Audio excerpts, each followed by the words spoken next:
Subscribe कीजिए बिट्टू जी के study YouTube channel को और घंटी के बेल आइकन को भी प्रेस कीजिए ताकि आने वाले वीडियो की नोटिफिकेशन आपको सबसे पहले मिले। तो दोस्तों कहते हैं ना कि तेरी मेहनत कल जरूर रंग लाएगी। तेरी मेहनत कल जरूर रंग लाएगी। आज की ये कड़ी मेहनत कल खुशियों की बारात लाएगी। तो नमस्कार दोस्तों, इसी के साथ मैं लेकर हाजिर हूँ एक बार फिर से 40 क्वेश्चंस की टेस्ट सीरीज। तो दोस्तों इसमें हम टारगेट रखेंगे 15 क्वेश्चंस। आपको भी अपना टारगेट बना लेना है कि कम से कम 15 क्वेश्चंस तो हम अटेम्प्ट कर ही पाएँ। तो आपको वीडियो अगर पसंद आता है तो लाइक शेयर एंड कमेंट दोस्तों, और चैनल में जो लोग नए होंगे subscribe the channel and press the bell icon for more GK videos. तो चलिए दोस्तों इसी के साथ वीडियो को स्टार्ट करते हैं। दोस्तों हमारा पहला क्वेश्चन है 2015 में संयुक्त राष्ट्र जलवायु परिवर्तन सम्मेलन कहाँ आयोजित हुआ था। तो यहाँ पर हम राइट आंसर की बात कर लेते हैं। ऑप्शन सी राइट आंसर हो जाएगा, पेरिस में हो जाएगा दोस्तों। पेरिस में होता है 2015 में संयुक्त राष्ट्र जलवायु परिवर्तन सम्मेलन पेरिस में आयोजित हुआ था। दोस्तों यह क्वेश्चन 2015 के करंट अफेयर से रिलेटेड है। तो आजकल जो एग्जाम्स होते हैं उसमें पिछले 2-3 वर्षों के ही पूछे जाते हैं करंट अफेयर्स, तो परीक्षा की दृष्टि से इंपॉर्टेंट हो सकता है दोस्तों। तो पेरिस में हुआ था 2015 में संयुक्त राष्ट्र जलवायु परिवर्तन सम्मेलन। अगले प्रश्न की ओर बढ़ते हैं। दोस्तों अगला क्वेश्चन है विश्व जलवायु सम्मेलन जो COP21 के नाम से जाना जाता है 2015 का लोकप्रिय है दोस्तों। तो यह कहाँ आयोजित हुआ था, जैसे कि हमने पिछले प्रश्न में पढ़ चुके हैं। ऑप्शन सी पेरिस में आयोजित हुआ था दोस्तों। यह ऑप्शन सी राइट आंसर हो जाएगा, पेरिस। दोस्तों यह क्वेश्चन दोबारा से रिपीट हुआ, मतलब इंपॉर्टेंट हो सकता है। अगला है दोस्तों ग्रीन हाईवे पॉलिसी 2015 का उद्देश्य क्या है। ग्रीन हाईवे पॉलिसी 2015 का उद्देश्य क्या है। दोस्तों यहाँ पर राइट आंसर की बात कर लेते हैं। ऑप्शन ए राइट आंसर हो जाएगा, पर्यावरण अनुकूल राजमार्गों में विकास को बढ़ावा देना। ग्रीन हाईवे पॉलिसी 2015 का उद्देश्य है। ऑप्शन ए राइट आंसर हो जाएगा। दोस्तों हमारा अगला क्वेश्चन है जलवायु परिवर्तन पर ऐतिहासिक कॉन्फ्रेंस ऑफ पार्टीज COP21 2015 कहाँ आयोजित की गई थी। दोस्तों यह क्वेश्चन फिर से रिपीट हुआ, मतलब परीक्षा की दृष्टि से इंपॉर्टेंट हो सकता है, तो इसको आपको दिमाग में बिठा लेना है एकदम ही। तो राइट आंसर हो जाएगा हमारा पेरिस। पेरिस हमारा राइट आंसर हो जाएगा। दोस्तों अगला क्वेश्चन है IPCC का पूरा नाम क्या है। दोस्तों यदि आपको पता हो IPCC का पूरा नाम तो कमेंट में बताएं। चलिए राइट आंसर की बात कर लेते हैं। ऑप्शन बी राइट आंसर हो जाएगा, inter governmental panel of climate change. Option B right answer हो जाएगा, inter governmental panel of climate change IPCC का पूरा नाम हो जाएगा दोस्तों। अगला है कार्बन क्रेडिट से आप क्या समझते हैं। कार्बन क्रेडिट से आप क्या समझते हैं। तो दोस्तों इसके राइट आंसर की बात कर लेते हैं। तो कार्बन क्रेडिट जो होता है यह अनुमानित दिए गए कार्बन उत्सर्जन और वास्तव में कार्बन उत्सर्जित किए गए आधार पर संस्था को सम्मानित किया गया क्रेडिट कार्ड होता है। इसका कारोबार भी किया जा सकता है। तो कार्बन क्रेडिट होता है यह अनुमानित दिए गए कार्बन और कार्बन उत्सर्जन, वास्तव में कार्बन उत्सर्जित किए गए आधार पर संस्था को सम्मानित किया गया क्रेडिट कार्ड होता है। इसका कारोबार भी किया जा सकता है। ऑप्शन भी राइट आंसर हो जाएगा। दोस्तों अगला क्वेश्चन है NGT का पूरा नाम क्या है। NGT का पूरा नाम बताना है दोस्तों। फुल फॉर्म से रिलेटेड क्वेश्चन है। राइट आंसर की बात कर लेते हैं। ऑप्शन डी राइट आंसर हो जाएगा, नेशनल ग्रीन ट्रिब्यूनल। थोड़ा मिसप्रिंट है दोस्तों, नेशनल ग्रीन ट्रिब्यूनल है नाम NGT का, नेशनल ग्रीन ट्रिब्यूनल।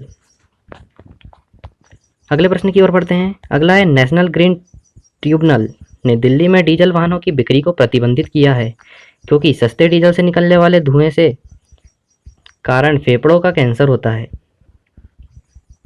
तो सस्ते डीजल से निकलने वाले धुएं, तो कौन सा धुआं निकलता है दोस्तों। ऑप्शन सी राइट आंसर हो जाएगा हमारा, नाइट्रोजन ऑक्साइड। तो सस्ते डीजल से निकलने वाले धुएं नाइट्रोजन ऑक्साइड के कारण फेफड़ों का कैंसर होता है। ऑप्शन सी राइट आंसर हो जाएगा, नाइट्रोजन ऑक्साइड। दोस्तों हमारा अगला क्वेश्चन है प्रजातियां IUCN के वर्गीकरण में संकटग्रस्त प्रजातियों की श्रेणी में नहीं है।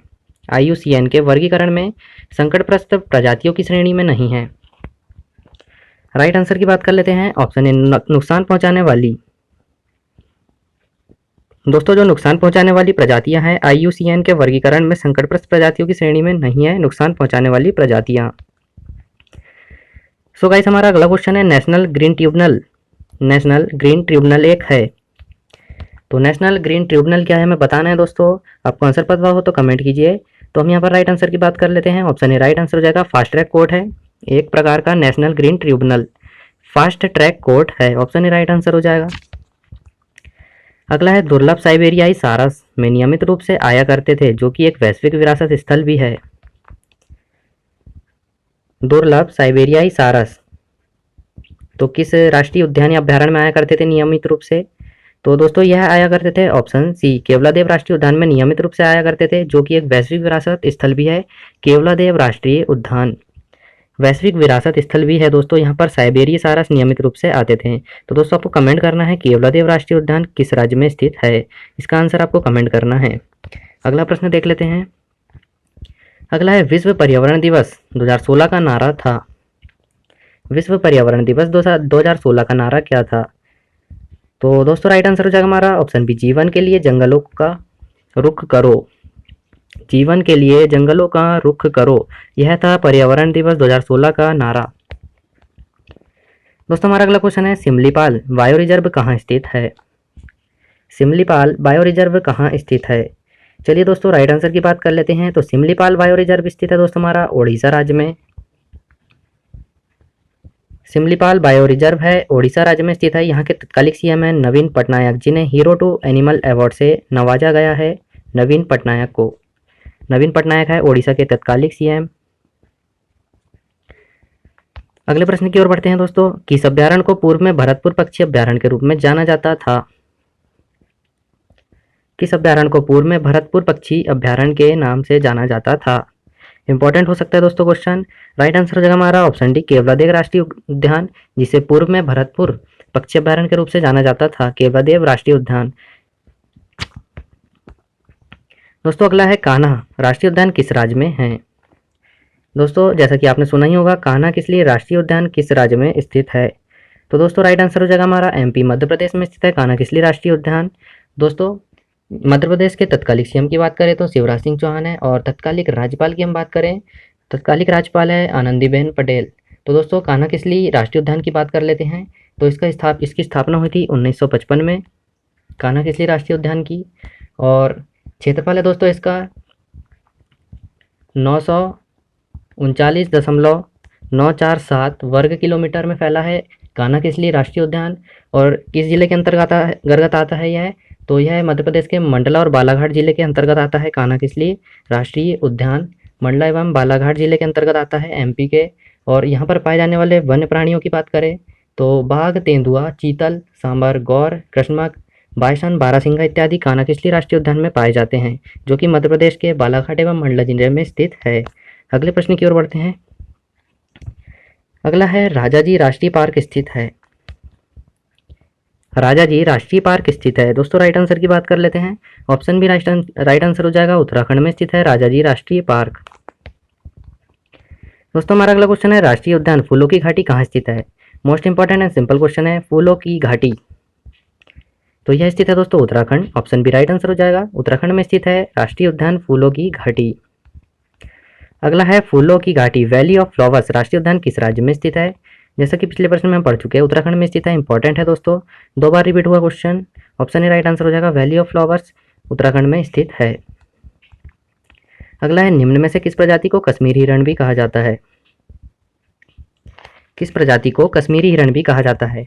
तो जो हंगुल प्रजाति होती है दोस्तों, इसे कश्मीरी हिरण भी कहा जाता है, हंगुल प्रजाति को। दोस्तों हमारा अगला क्वेश्चन है, भारत के किस राज्य में अरबिट्टिथु वन्यजीव पशु विहार स्थित है? अरबिट्टिथु वन्यजीव पशु विहार स्थित है। दोस्तों राइट आंसर हो जाएगा हमारा ऑप्शन डी, कर्नाटक में स्थित है अरबिट्टिथु वन्यजीव पशु विहार, कर्नाटक में स्थित है दोस्तों। अगला है, निम्न में से किस राज्य में भारतीय हाथी नहीं पाए जाते हैं? किस राज्य में भारतीय हाथी नहीं पाए जाते हैं? इंपॉर्टेंट हो सकता है दोस्तों क्वेश्चन। राइट आंसर हो जाएगा ऑप्शन ए, असम में भारतीय हाथी नहीं पाए जाते हैं। अगला है, भारत के किस राज्य में नंदा देवी राष्ट्रीय उद्यान स्थित है? भारत के किस राज्य में नंदा देवी राष्ट्रीय उद्यान स्थित है? राइट आंसर हो जाएगा हमारा ऑप्शन ए, उत्तराखंड में स्थित है हमारा नंदा देवी राष्ट्रीय उद्यान। और कौन सा है? फूलों की घाटी वैली ऑफ फ्लावर्स, जो कि उत्तराखंड में स्थित है दोस्तों।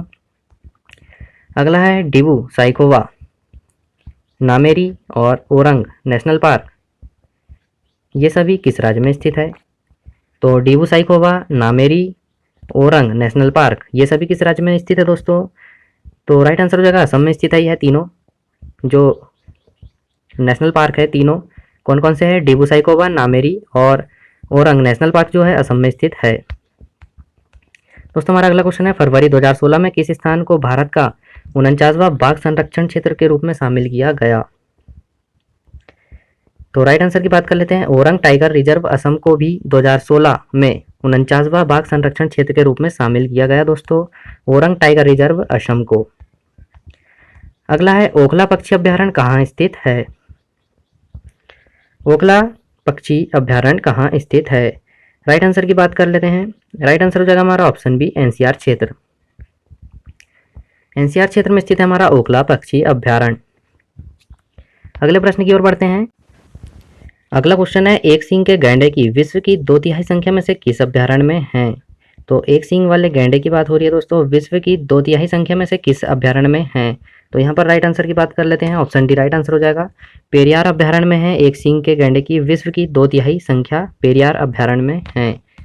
अगला क्वेश्चन है, किस भारतीय राज्य में संकटग्रस्त एशियाई बब्बर शेर पाए जाते हैं? किस भारतीय राज्य में संकटग्रस्त एशियाई बब्बर शेर पाए जाते हैं? एशियाई बब्बर शेरों की बात हो रही है। तो राइट आंसर हो जाएगा हमारा ऑप्शन डी, गुजरात में एशियाई बब्बर शेर पाए जाते हैं जो कि संकटग्रस्त है।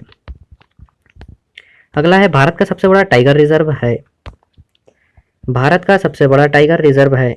तो राइट आंसर हो जाएगा option D, Nagarjuna Sagar Srisailam tiger reserve, जो कि भारत का सबसे बड़ा टाइगर रिजर्व है। Nagarjuna Sagar Srisailam tiger reserve, option D right answer हो जाएगा। अगला क्वेश्चन है, अम्ल वर्षा का पीएच मान कितना होता है? मोस्ट इंपॉर्टेंट क्वेश्चन है, अम्ल वर्षा का पीएच मान। तो यहाँ पर हम राइट आंसर की बात कर लेते हैं। राइट आंसर हो जाएगा हमारा ऑप्शन है, 5.5 से कम होता है। 5.5 होगा या उससे कम होगा अम्ल वर्षा का पीएच मान। अगला है, वातावरण में कार्बन डाइऑक्साइड की वृद्धि निम्न कारणों में से किसके कारण होती है? तो ऑप्शन सी राइट आंसर हो जाएगा 1, 2 और 3। तो जीवाश्म ईंधन के ज़्यादा इस्तेमाल से होती है, वनों की कटाई से, वाहनों की संख्या में वृद्धि से वातावरण में कार्बन डाइऑक्साइड की वृद्धि होती है। 1, 2 और 3 तीनों ऑप्शन सही हो जाएंगे यहाँ पर। अगला है, निम्नलिखित में से क्या विश्वव्यापी पर्यावरण की दुर्दशा का कारण नहीं है? निम्नलिखित में से क्या विश्वव्यापी पर्यावरण की दुर्दशा का कारण नहीं है? तो दोस्तों राइट आंसर की बात कर लेते हैं, कचरा भराव क्षेत्र, जो कि विश्वव्यापी पर्यावरण दुर्दशा का कारण नहीं है, कचरा भराव क्षेत्र। अगला है, निम्नलिखित में से किससे भारत में अधिकांश गांव पीड़ित है और किसी अन्य से नहीं?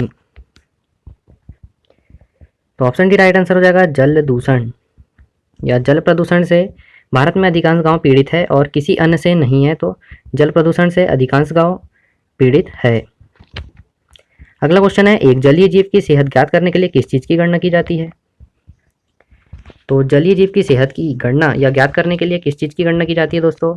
राइट आंसर हो जाएगा हमारा ऑप्शन है, घुली हुई ऑक्सीजन की गणना की जाती है जलीय जीव की सेहत ज्ञात करने के लिए।